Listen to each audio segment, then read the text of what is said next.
कितना तैयारी करके आया आप? 1 साल का ही लेके आया हूँ, लेकिन I have the backup but I don't want to use it. कहाँ रखा है? घर पे, India.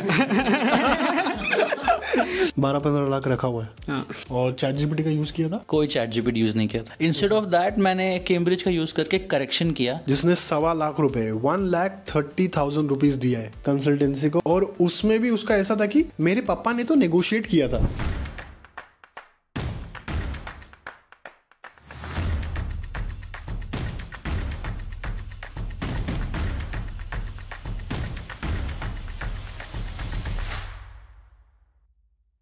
Alright guys, so if you're a student who's planning to apply for German universities in 2025, today we will be talking about admission process, a little bit about what does it take to get admission into German universities. There are students, I'm sitting here in BTU Cottbus, इन लोगों को आए हुए अभी 1 ही महीना हुआ है। Majority लोगों ने कंसल्टेंसीज के थ्रू एप्लीकेशन करा के आए हैं। तो मैंने जब पूछा इन लोगों को तो इन्होंने बोला नहीं उन लोगों ने कुछ नहीं किया, आधा काम हमने करा। ठीक है, ऑलमोस्ट पूरा। सो पहला सवाल, now that you guys look back at the entire journey, can you do everything by yourself और no? Now we can. Now you can. या तो पहले क्या ऐसा इन्फॉर्मेशन नहीं था जो अब आ गया? जब खुद से करना चालू किया तब पता चला कि ओके एप्लीकेशन में कहाँ एप्लीकेशन डालनी है, कितना टाइम उसमें लगता है, कौन सा ईमेल पे किसको फॉरवर्ड करना है, वो सब अभी जब पता चला है खुद से, पहले नहीं पता था। अगर यूट्यूब पे भी बहुत डिटेल में जाना पड़ता है। अगर कोई university to university apply procedure different होता है। यूनिएसिस से थ्रू करता है, फिर नॉर्मल डायरेक्ट यूनिवर्सिटी पोर्टल से एडमिशन होता है, तो वो डिफिकल्ट पार्ट था। लेकिन वो ठीक है, अभी एक बार हो गया, कर सकते कहीं भी। क्या मतलब ये पूरा प्रोसेस एप्लीकेशन फाइलिंग का ये इतना डिफिकल्ट है कि लोग खुद से कर नहीं सकते? बिकॉज मैं तो बहुत लोगों को मिला हूँ जो खुद से करके आए हुए हैं, राइट? कल मैं तुम लोग को ऑफ कैमरा बता रहा था, मैं किसी से मिला जिसने 1.25 लाख रुपए 1,30,000 रुपीज दिया है कंसल्टेंसी को, और इतना पैसा देके वो यहाँ तक पहुंची है। और उसमें भी उसका ऐसा था कि मेरे पापा ने तो नेगोशिएट किया था। मैं बोला कितना नेगोशिएट किया? बोलता 10,000 कम किया उन लोग ने। बट 1.25 लाख रुपए देना, look I am not against any consultancy, but मैं एज अ स्टूडेंट आपसे पूछ रहा हूँ कि इतना वर्थ है क्या आज के टाइम पे कि मैं खुद से कर सकता हूँ? आपने खुद से किया था एप्लीकेशन? मैंने तो खुद से किया था, जो भी प्रोसेस था। मतलब I used to go to the sites where TU Berlin, तो उसका साइट भी रहेगा ना, तो उसमें देख लिया क्या क्या जरूरी है, वो फ्रॉम वेयर डायरेक्ट कर सकते हैं, ना तो यूनियासिस से करना है। तो इसमें मेरे ये पूरे प्रोसेस में, बिकॉज देख कैसा है ना कि इंडिया में बैठ के everything will be very overwhelming, and I know why you would go to a consultant, because एक वो थोड़ा बहुत डर रहता है, ठीक है, 1% का, तो कि मेरे से गलत हो जाए तो। बट मेरे को लगता है कि यार it's only a matter of कि जब तक मेरा पूरा रिसर्च ना हो जाए, राइट? एक बार मेरे को रिसर्च कर लिया मैंने कि हाँ ये मेरे 10 यूनिवर्सिटी है, मैं यहाँ अप्लाई करूंगा, इनका एप्लीकेशन यूनिसिस से जा रहा है या डायरेक्ट जा रहा है, राइट? या VPD निकाल के जा रहा है। तो in your experience what is step 1? Let's just define steps so that people have a bit of take away from this video कि हाँ पहला मेरे को APS करना है या मेरे को IELTS देना है, क्या है? तुमने क्या किया था स्टेप 1 में? मेरे बारे में तो as soon as my like bachelor's done, I applied for APS immediately. अच्छा, तो APS 1 month में आ गया था। ओके। तो I have an APS, so I started looking for the universities. जो उसका रिक्वायरमेंट के वजह से मैंने देख किया। मतलब मैंने 3 university, I was more focused on space technology stuff, right. तो वो जो कॉलेजेस ऑफर कर रहा है वही कैच करके उसका साइट्स डिटेली पढ़ा था। तो उसका रिक्वायरमेंट्स क्या है, क्या क्या documents they are asking for, और from where they are asking to approach them. Right. कोई कॉलेजेस है you can apply directly, and for example BTU Cottbus is assigned with uniassist, I mean like uniassist करना पड़ता है। Right. तो मैंने Berlin को और TU ब्रीमेन को तो डायरेक्टली एप्लीकेशन डाल दिया, और उन लोगों का वेबसाइट्स है जो वहाँ लॉगिन डिटेल्स है, राइट, वहाँ से कर सकते हैं। Whereas when it comes to BTU Cottbus, uniassist से करना पड़ता है। Uniassist will check your all the documents, APS भी चेक करता है, सब कुछ चेक करके BTU को अप्रोच करने के लिए बोलता है। और बोलता है कि अपन like uniassist people has forwarded all this documents to TU like BTU, they will be approaching me. तो मैंने ऐसा like I was waiting for long period of time. मेरा एडमिशन तो सितंबर में आया था, सितंबर 18 को आया था। वाओ। तो लास्ट लाइक मेरा होप्स नहीं था कि BTU में आएगा। सो ब्रीमेन और TU बर्लिन तो रिप्लाई नहीं किया, और ब्रीमेन का तो छूट गया। तो I was looking for this only option is BTU। So just for people to like you know understand, because मेरे को बस मतलब आपने जो एक्सप्लेन किया आपने बहुत फास्ट बता दिया, बट मेरे को ना ब्रेक डाउन करना है प्रोसेस को, राइट? तो मेरे लिए मैं कहना है, first of all my question is, if I M in my 7th semester, तुम लोग सब फ्रेशर हो राइट, कि एक्सपीरियंस लेके आए हुए हो? I have 1 year of fresher है, फ्रेशर यू एक्सपीरियंस है कितना? नहीं 10 months 10 months का एक्सपीरियंस आपको? फ्रेशर है। तो आप लोगों ने फिर APS 7th सेमेस्टर में अप्लाई किया, 8th सेमेस्टर में, या कब कब अप्लाई किया? So what I would say is here, I applied in the 6th semester itself. अच्छा, हाँ. तो मतलब तुम्हारा बहुत पहले से प्लान था कि भाई मेरे को मास्टर्स करने जाना है, एटलीस्ट एक साल पहले से तो? So when the third year got over and job placements were coming in, that time I realized that it's not going to happen and I need to do something more than this. So that is when I decided. So what I would suggest is start early. So there's no hard and fast rule that you have to apply in the 7th itself. I personally have got in the 6th sem itself APS. Okay, तो जब तुम 7th semester में थे तब तुमने 6th semester तक का transcript लेके APS अप्लाई कर दिया, right? Did you give IELTS by then और नो? No, not कुछ yet. नहीं ज़्यादा। तो APS अप्लाई करने में क्या क्या चाहिए होता है? एक 10th 12th और फिर 6th सेमेस्टर तक का ट्रांसक्रिप्ट दिया आपने। Correct. आप लोग ने भी डिग्री खत्म होने के बाद किया या डिग्री के टाइम में?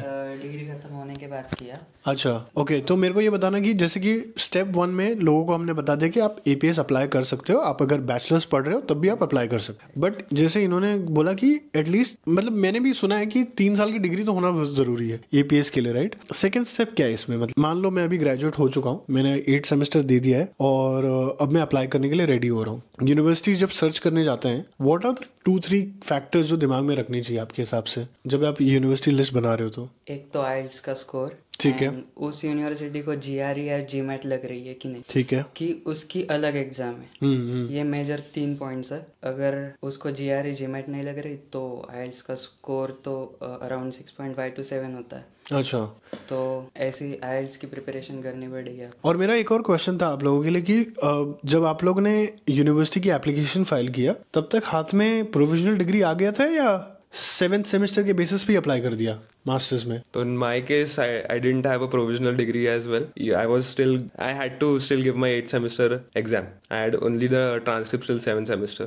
जब अप्लाई किया जर्मन Yeah. यूनिवर्सिटी में? Yep. Oh wow, okay. So all this information you'll get on the university portal itself. What are the requirements? You have to be thorough with everything, and if you are in doubt, you have to straight away mail the internationals office for that particular course, and they do reply. But बहुत लोग बोलते हैं ना कि उनके rejection का कारण ही ये बन जाता है कि आपने डिग्री खत्म नहीं किया हुआ है, right? when it comes to my sector, मेरा 1 year साल like I have the experience, तो मैंने 2023 में मेरा डिग्री पास हो गया था, but I applied for TU Berlin and TU Bremen, both of them at when I am in my 7th semester.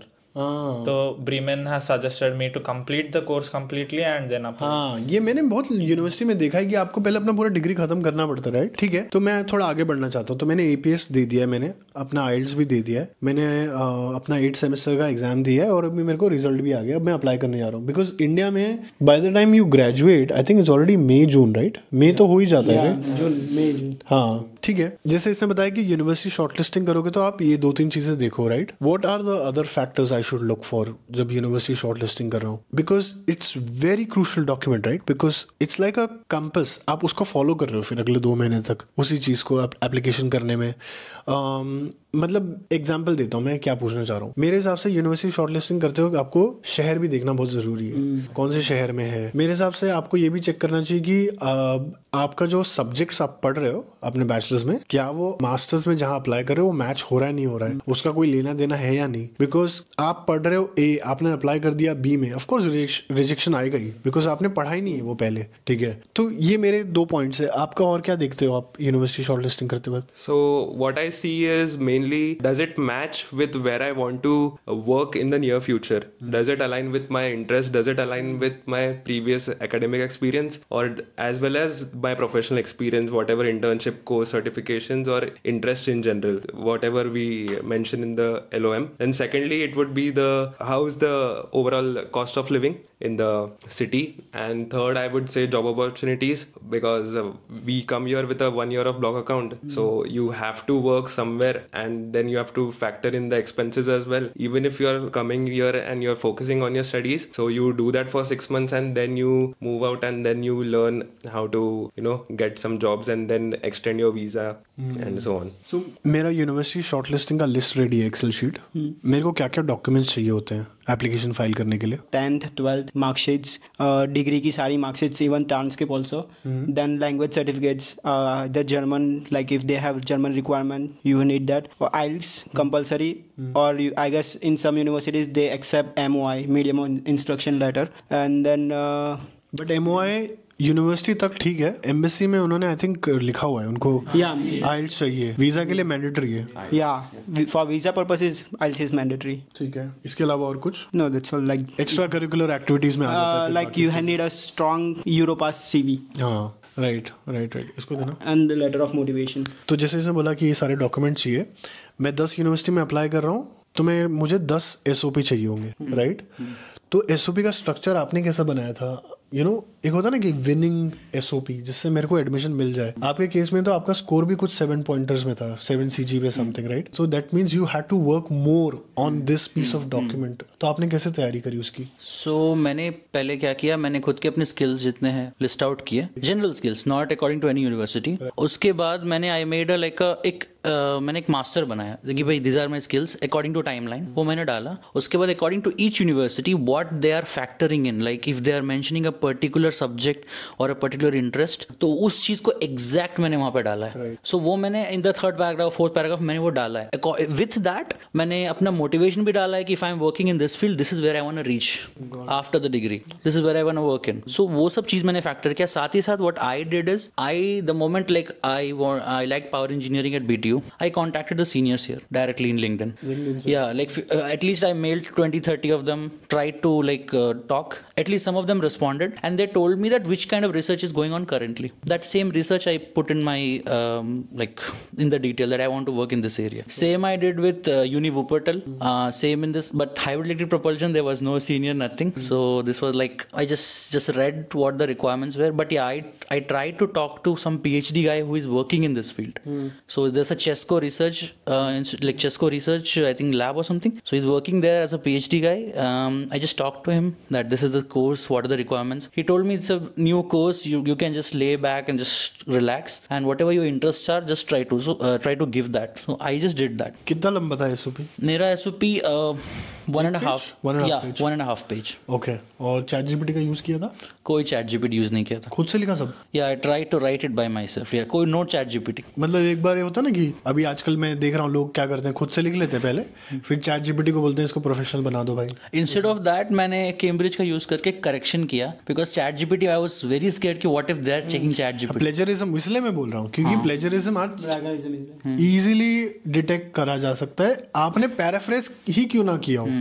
ठीक है, टर्निटअप करके एक सॉफ्टवेयर है, अगर आप रिसर्च फील्ड में आपको पता होगा, हर प्रोफेसर यूज करते हैं जर्मनी में. In fact anywhere in the world there is a premium, उनको आता है प्रीमियम सर्विस आती है, और टर्निटअप में रिपोर्ट दे देता है. अगर आपने पैराफ्रेज भी किया हुआ कहीं से किसी और का रेफरेंस भी लेके वो बता देता है. ठीक है, तो इसीलिए मैंने पूछा कि आपने SOP खुद से लिखा है. और LOR कितना दिया था? LOR मैंने 2 दिया था, एक मेरी कॉलेज डीन का दिया था और एक मेरे HOD का दिया था.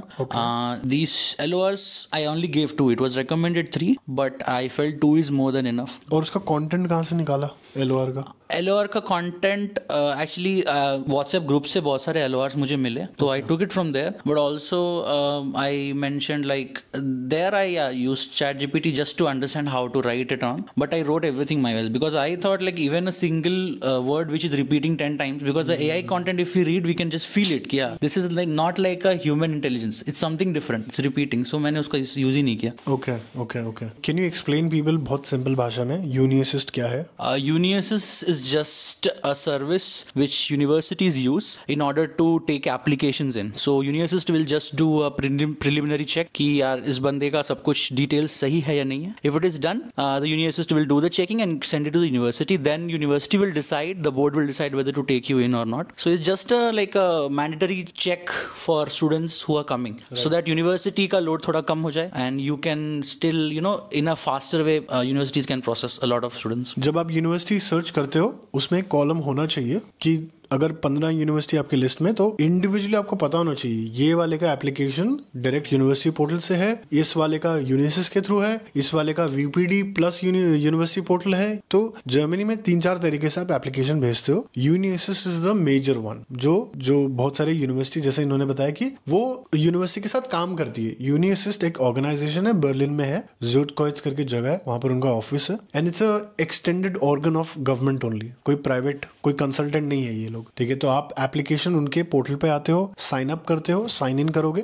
डॉक्यूमेंट्स का एक सेक्शन है, वहां पर आप सारे डॉक्यूमेंट्स आप एक साथ अपलोड कर देते हो। वेरी इंपॉर्टेंट पार्ट, जब आप अपलोड कर रहे हो तो मेक श्योर कि आपका जो फाइल का नाम है वो बहुत केयरफुली लिखा हो, बिकॉज एक साथ आप हो सकता है अगर आप 10 यूनिवर्सिटी में अप्लाई कर रहे हो यूनिसिस के थ्रू, तो 10 आपको उनका फाइलिंग सही नाम डालना है। कहीं पता चले कि आपने SOP 1 लिखा है, SOP 2 लिखा है, तो बाहर से तो पता नहीं चल रहा ना कौन सा यूनिवर्सिटी का कौन सा SOP है। और ये पूरा काम करने के लिए यूनिसिस्ट फर्स्ट एप्लीकेशन का आपसे 75 यूरोज लेती है। उसके बाद आप जितनी भी एप्लीकेशन फाइल करोगे उसके बाद 30 यूरोज आपसे लेंगे। कुछ बच्चे मैंने देखा है पैसा बचाने के चक्कर में वो डायरेक्ट यूनिवर्सिटी पे भी फाइल करते हैं, बट ये आपके पास चॉइस नहीं है एज अ स्टूडेंट की यार छोड़ना, इनको स्किप कर देते हैं, डायरेक्ट अप्लाई करते हैं, वो ऑप्शन ही नहीं होगा। उसकी अलग यूनिवर्सिटीज है। कल गया था मैं स्मालकार्डन का university application was via directly उनके खुद के वेबसाइट पे, ठीक है। तो सारी यूनिवर्सिटीज जर्मनी में पार्टिसिपेट नहीं करते हैं, जस्ट सो यू नो, ठीक है। जो यूनिवर्सिटीज जो वो कहते हैं कि आप हमें एप्लीकेशन भेजो डायरेक्ट, मोस्ट लाइकली कभी कभी मैं देखता हूँ कि कोई भी एप्लीकेशन फीस नहीं लगती है, ठीक है। But again that may change over the course of time. मैं ये नहीं कह रहा हूँ कि लगेगी ही नहीं कभी, बट अभी फिलहाल तो ऐसी स्ट्रक्चर है कई यूनिवर्सिटी का जो डायरेक्ट यूनिवर्सिटी के एप्लीकेशन ले रहे हैं, ठीक है। तो हमने बात करा आपको APS अप्लाई करना है, सबसे पहले IELTS देना है, यूनिवर्सिटी की शॉर्ट लिस्टिंग करनी है, डॉक्यूमेंट्स जैसे इन्होंने बताया वो चाहिए आपको, और यूनिसिस के थ्रू अप्लाई कर दोगे, ठीक है। एडमिशन आने में करीबन आई थिंक अराउंड 4 से 6 हफ्ता लग जाता है, 4 to 6 वीक्स टाइम। तो ये पूरा प्रोसेस आप करीबन 4 महीने तो ले ही लेता है, 4 से 5 महीने, all the way from research शुरू करा आपने till you have the visa in hand, at least 3-4 महीना अच्छा खासा लग ही जाता है, राइट। ब्लॉक्ड अकाउंट के बारे में बात करना था थोड़ा, कि किसके पास एक्सपैट्रियो का ब्लॉक्ड अकाउंट है, किसकी, कैसा था एक्सपीरियंस तुम्हारा? It has been great, seamless experience. Yeah. And so when we were coming, they increased the blog account. So not expatriate, government, no? Yeah, government. Yeah, not expatriate. We are just following the rules, regulations. And after reaching here, so you just go to your nearest DHL post office, and every small city, be it a big, small, big, medium, whichever city it is, they have tons of DHL post offices where you can do your verification. So this was one thing that I was really concerned back in India, that you have to go and do a post verification. Just takes 2 minutes, they'll see your passport, they do speak English, so it is sorted, and then the same day you get an approval email, and the next second your funds are in your Expatrio's own new bank account which they have launched, and after that you can spend it directly from there, or just open a new local bank account and then use it from there itself. Okay, आप लोगों ने उनका account use कर रहे हैं या local account? For the first month I used their account. Yeah.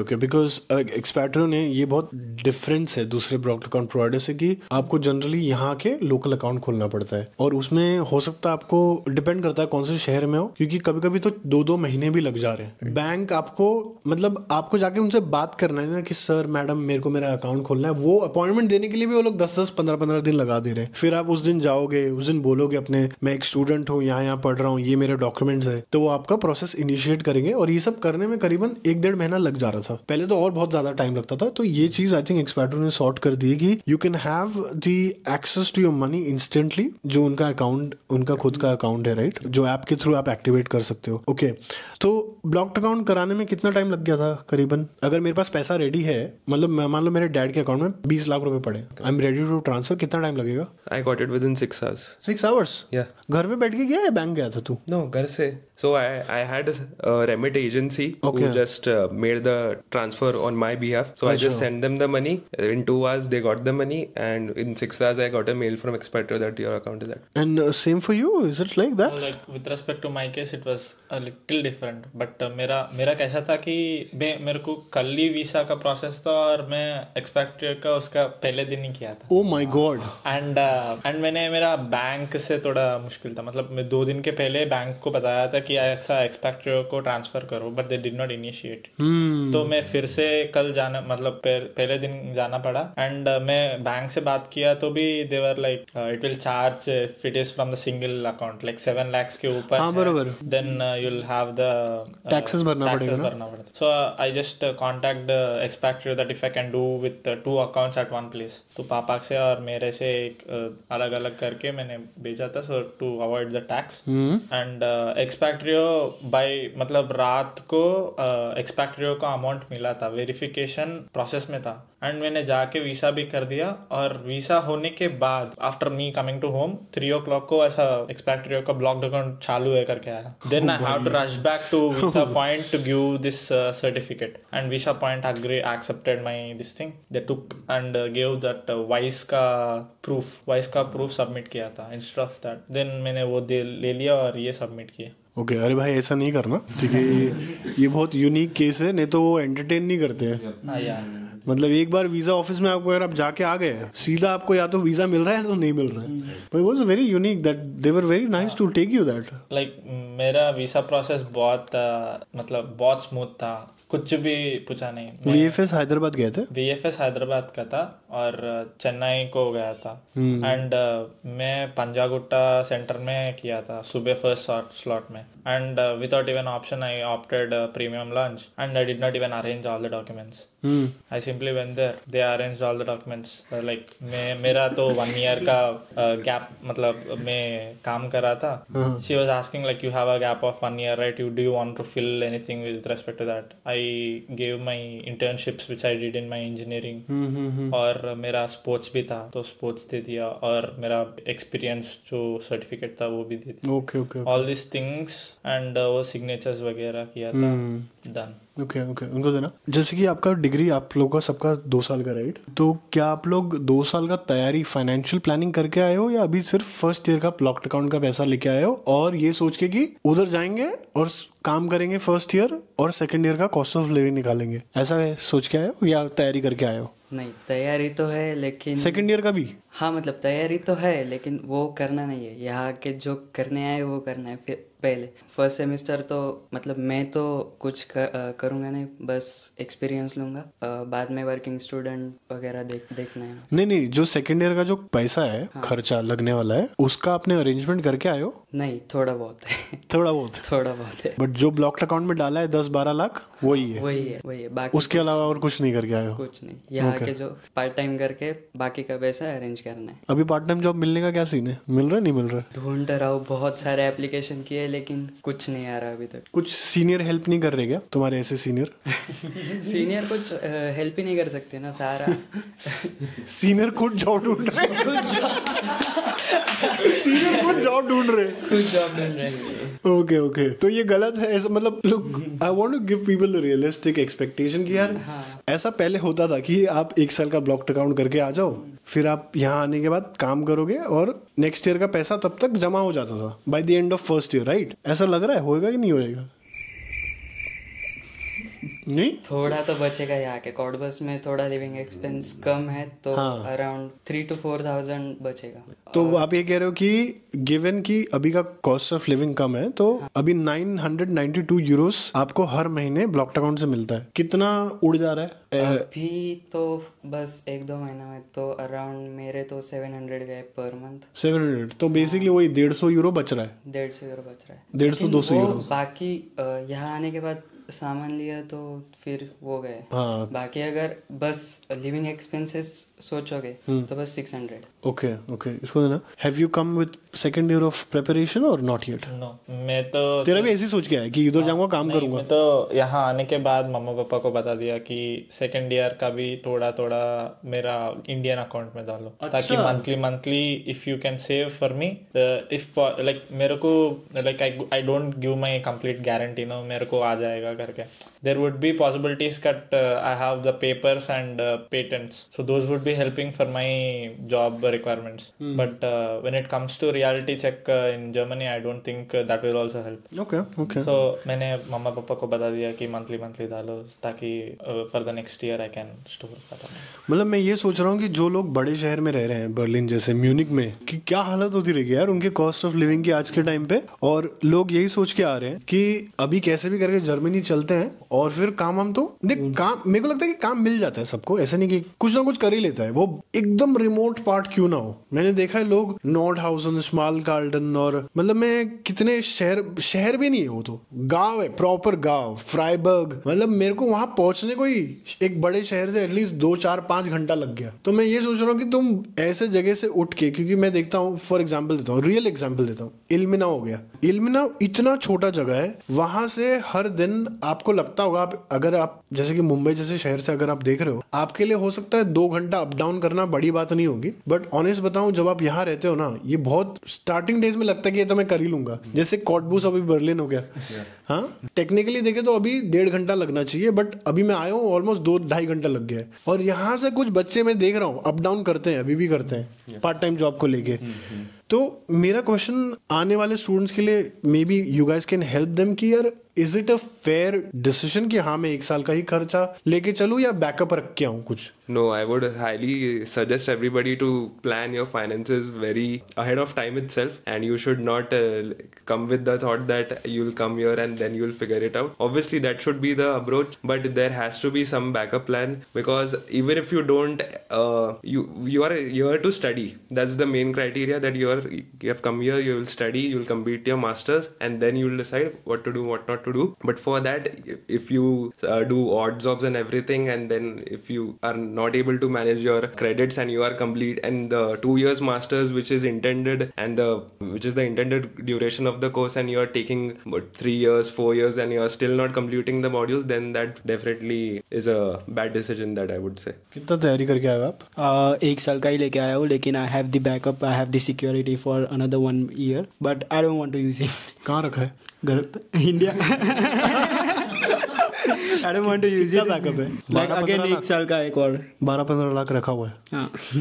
सही है। अभी लेकिन यूज नहीं करना। Like I try my like best to get a work like part time job, और मॉड्यूल्स भी निकालना है, तो साथ साथ में थोड़ा कोऑप करके निकलने की कोशिश करूंगा। ओके।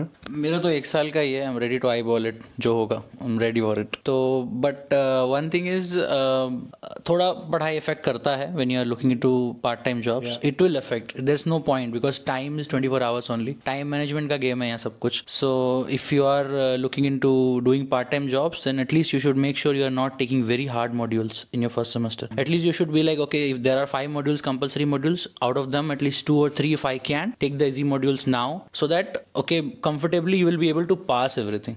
If you're like आओगे and you're like 5 hardest modules you're taking, जो तुम्हें पता नहीं है, new things, with that you're thinking you'll do part time, नहीं, you have to decide that initially, because then course registration also closes for modules. So मैंने वो चीज़ किया है, some modules which I am comfortable with, I have taken that, and also timings depend करता है, like in some people have 3-day classes, 4-day classes, so if you're making that possible कि you have only 3 days of classes and Saturday Sunday or like at least 3 or 4 nights you have, then you can think okay मैं night shift भी कर सकता हूँ, I'll have ample time to study as well. तो वो सोच के करना पड़ेगा। अभी इनके सीनियर्स को बुलाते हैं इधर। सो अभी तूने सुना इनका दास्ता, pretty much everybody is only here with 1 year of cost of living. तुम्हें यहाँ रहते हुए 1.5 साल हो गया? 1 साल हो गया? 1 साल हो गया। तो क्या ये सब रियलिस्टिक है, या पार्ट टाइम जॉब मिल रही है, नहीं मिल रही, क्या है तुम्हारा सीन? द रियलिटी इज, हाँ, पार्ट टाइम जॉब जल्दी नहीं मिल रही है, और वर्किंग स्टूडेंट की तो दूर की बात है। पार्ट टाइम लाइक मैगडी, कॉटबस में जहाँ छोटा टाउन सिटी है, तो यहाँ पे जनरली लोग प्रीफर करते हैं मैगडी में भी कि तुम जर्मन फ्लुएंट तुम्हारी होनी चाहिए। Like in some case, like if they want people to work, like उनके पास अगर कस्टमर्स ज़्यादा आ रहे तो वो लोग हायर कर लेंगे, बट वो भी तुमको like per month 40 to 60 hours देंगे, तो वो लाइक अराउंड 400 और 500 यूरो में भी होगा। सो पार्ट टाइम जॉब्स पे तुम डिपेंड तो नहीं रह सकते। तो वो बात है, लाइक तुमको नेक्स्ट ईयर की पहले से प्लानिंग करनी पड़ती है थोड़ी थोड़ी। लाइक मैंने स्टार्टिंग में 1.5 महीना पार्ट टाइम जॉब किया as a delivery guy in Berlin. So like उसमें भी average like mini job like 500 euros जितना मिला। फिर उसके बाद लाइक मुझे नेक्स्ट ईयर के लिए मुझे थोड़ा फैमिली फ्रेंड से करवाना ही पड़ा। अच्छा। हाँ, और हाँ, मतलब यही है, थोड़ा अभी पार्ट टाइम जॉब्स का यहाँ पे प्रॉब्लम है। तो लगभग मेरे को मास्टर्स डिग्री निकालने के लिए जर्मनी में पब्लिक यूनिवर्सिटी में ही बात कर रहा हूँ, करीबन 20-25 लाख रुपए चाहिए मोटा। हाँ, अगर मैं पार्ट टाइम जॉब नहीं कर पा रहा हूँ या नहीं मिल रही है तो बिकॉज आई थिंक जैसे उसने बोला कि एक तो मैनेज करना बहुत डिफिकल्ट हो जाता है, राइट? पढ़ाई के साथ साथ आपको मतलब basically you can't take rest. जब से आए हो तब से आपको बस दौड़ना है, अब वो वाला हिसाब है। हाँ, एक भी महीना आप घर पे नहीं बैठ सकते, नहीं तो फिर वो वाले महीने का पैसा नहीं आ रहा। ठीक है, और कुछ भी करके आप बैकअप तैयारी करके आओ। हाँ, बैकअप तैयारी करके आओ। अगर आपको लग रहा है पार्ट टाइम जॉब्स नहीं मिल रहे तो आप ट्राई करो, जितने हो सके उतने मॉड्यूल क्लियर करो। लाइक मैंने लास्ट सेम मैंने जॉब नहीं की कहीं पर भी, ना मेरा कोई भी इनकम सोर्स नहीं था, तो लाइक मैंने ट्राई करा, जितने मॉड्यूल निकल सकते हैं तो मैंने निकाल दिया। तो लाइक तुम रेस्ट तो नहीं कर सकते, तुमको कुछ ना कुछ उसके बिहाफ पे कुछ करना ही पड़ेगा।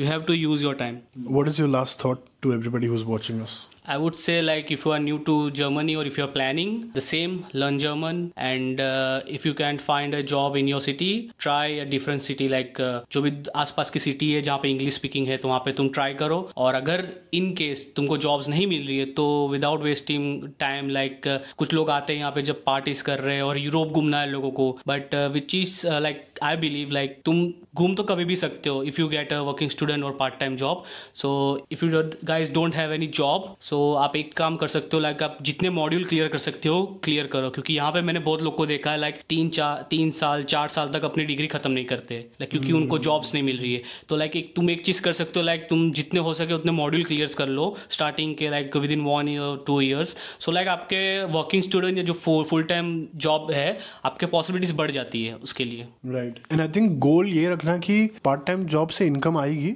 बट उस चीज का आप एक्सपीरियंस सीवी पे ऐड नहीं कर पाओगे। फोकस करना कि आप इंटर्नशिप या वर्किंग स्टूडेंट निकालना, और जिस भी शहर में आ रहे हो, जिस भी टाउन में आ रहे हो, जिस भी गांव में आ रहे हो जर्मनी में पढ़ने, अपने आप को उस दायरे में बस पैक मत कर लेना। ठीक है, आपको अगर इंटर्नशिप, आप नॉर्थ में रह रहे हो, भले आपको इंटर्नशिप स्टुटगार्ट में मिल रही है, just go for it, because आने वाले 1 2 3 साल ऐसे होने वाले हैं जिसमें टैलेंट की जो कॉम्पिटिशन है ना वो पावर पैक्ड होगी। जो 2024 में और जो 2025 में, ये दो साल के जो ग्रेजुएट्स हैं, जब ये सारे लोग मार्केट में जाएंगे ना नौकरी ढूंढने, तो इमेजिन करो अगर आप 2025 में आ ही रहे हो, you are already competing with these guys, right, जो भी अगले साल तक ग्रेजुएट अगर हो जाएगा तो how will you compete, right. तो मेरे को लगता है कि अपना बेसिक्स बहुत पकड़ उस पर बना के आना, और जल्दबाजी मत करना कि मेरे को बस अब्रॉड जाना है तो बस भेजो मेरे को। ठीक है, चाहिए तो 1 2 साल का एक्सपीरियंस ले लो। ठीक है, तब तक आपका पर्सनैलिटी पॉलिश हो जाएगा, स्किल वाइज आप बहुत अच्छे हो जाओगे। बस इतना ही कहना है। वीडियो अगर आपको पसंद आया लाइक करना,